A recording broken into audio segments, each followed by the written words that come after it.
আসসালামু আলাইকুম। আমি একজন ক্ষুদ্র মানুষ। সে জায়গা থেকে আমি 5ই আগস্টের পরে বিএনপির দল হিসেবে যে ভুল রাজনীতি, সেখান থেকে দুইটা জাস্ট তুলে ধরার চেষ্টা করব। দেখেন, 5ই আগস্টের পর জামাতের অঙ্গ সংগঠন ছাত্র শিবির, যদিও তারা সেটা স্বীকার করে না, সাধারণ ছাত্রছাত্রীদের মধ্যে এই ভাইবসটা ক্রিয়েট করতে পারছে যে we are more better than Chhatradal and Chhatra League. এটা তারা কীভাবে পারলো? তারা অনেকগুলো সাধারণ ছাত্রছাত্রী বান্ধব সভা সমাবেশ, তারপরে প্রোগ্রাম করতে পারছিল। ফলে সাধারণ ছাত্রছাত্রীদের মধ্যে তাদের প্রতি আস্থার জায়গাটা খুব দৃঢ় হয়। আর ঠিক এই জায়গায় ছাত্রদল অনেক বেশি ফিসাইছিল। এতে করে দেখা গেছে কি, প্রায় সবগুলো পাবলিক বিশ্ববিদ্যালয়ে ভোটেই ছাত্রদল হারে, প্রায় সবগুলাই। আর সেখানে ছাত্র শিবির বিপুল ভোটে জয়লাভ করে। এতে করে আমার কাছে মনে হয় 10 বছর পর বিএনপি রাজনীতিতে একটা ভ্যাকুয়াম ক্রিয়েট হবে। আরেকটা হলো সাম্প্রতিক সময় বিএনপি সরকার গঠন করার পরে যে সমস্যাটা দেখা গেল, যে তেলের সমস্যা আমাদের দেশে সর্বত্র আছে।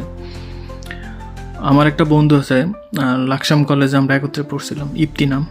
সে যুদ্ধ শুরু হওয়ার প্রায় 2 মাস আগে প্রেডিক্ট করতে পারছিল যে যুদ্ধটা শুরু হতে যাচ্ছে।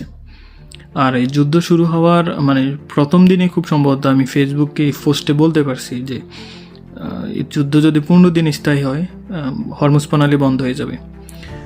আমরা দুইজনেই খুবই ক্ষুদ্র মানুষ, আমাদের চেয়ে অনেক অনেক অনেক বেশি যোগ্য লোক সরকারে আছে, আবার প্রশাসনে আছে। তারা কি এটা বুঝতে পারে নাই? আমি কোনোভাবেই এটা বিশ্বাস করতে চাই না যে সরকারের কেউ এটা বুঝতে পারে নাই।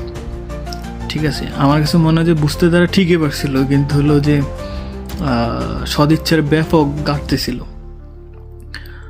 অথবা ক্ষমতার মোহে রিল্যাক্স মোডে চলে গেছিল সবাই। আচ্ছা, একই সাথে এখন তৈরি হয়েছে বিদ্যুৎ সংকট। এই বিদ্যুৎ আর তেল সংকট আমার কাছে মনে হয় যে সামনের দিনগুলোতে যদি এই যুদ্ধ স্থায়ী হয়, আরও 1 মাস স্থায়ী হয়, এটা আরও প্রকট হবে। এই সমস্যাটা বিএনপিরে আমার কাছে মনে হয় যে আগামী যতদিন বিএনপি ক্ষমতা থাকবে এই সমস্যাটা বিএনপিরে ভোগাবে। এবং আমার কাছে মনে হয় যে আরও কিছু সমস্যা বিএনপি ইতিমধ্যেই ক্রিয়েট করছে। আমি জাস্ট আজকে 2টা বিষয়ে কথা বললাম।